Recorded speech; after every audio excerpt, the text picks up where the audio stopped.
سب سے پہلے تو ہم یہ جان لیں کہ علماء کے صحیح قول کے مطابق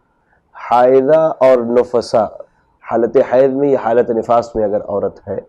تو وہ قرآن مجید کو بغیر ہاتھ میں لیے زبانی پڑھ سکتی ہے اور جی جو ممانعت ہے وہ صرف جنبی شخص کے لیے ہے، جیسا کہ امام احمد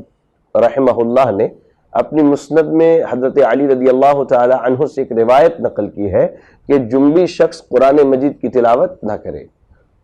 اچھا، جنوبی شخص قرآنی آیات کی تلاوت نہ کرے مطلب وہ بنا دیکھے بھی نہیں کر سکتا؟ جی، بنا دیکھے بھی نہیں کر سکتا ہے، بلکہ وہ فوراً پاکی حاصل کرے اور اس کے بعد جو ہے قرآن مجید دیکھ کر کے یا بنا دیکھے پڑھے۔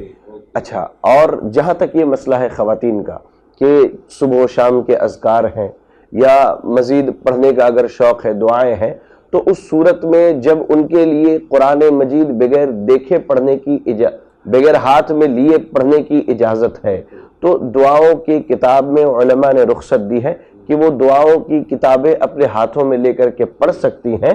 اور صبح و شام کے جو اذکار ہیں وہ بھی وہ پڑھ سکتی ہیں انشاءاللہ۔ اس میں ان کے لیے کوئی حرج اور قباحت کی بات نہیں ہے، ان کے لیے جائز اور درست معاملہ ہے۔ ماشاءاللہ،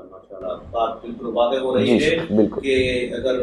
حائضہ عورت اور اسی طرح نفاس والی عورت اگر یہ دعاؤں کی کتابیں ہاتھ میں لے کر پڑھ رہی ہیں تو کوئی پرابلم نہیں ہے، اور اس پڑھائی کے دوران بیچ میں قرآنی آیتیں آئیں تو بھی کوئی حرج کی بات نہیں ہے۔ اور البتہ آپ نے جو پہلی بات کہی وہ بھی بات ناظرین نوٹ کرنے کی ضرورت ہے، جنوبی مرد ہو یا عورت ہو، مرد ہو یا عورت ہو، وہ ان جنوبی کی حالت میں جو مختصر سا وقت ہوتا ہے غسل کرنے تک جو وقت ہوتا ہے اس میں قرآن کو نہ دیکھ کر پڑھ سکتا ہے نہ بنا دیکھ کے پڑھ سکتا ہے، اس کو پاک ہونے کے بعد ہی اس کا اہتمام کرنا چاہیے۔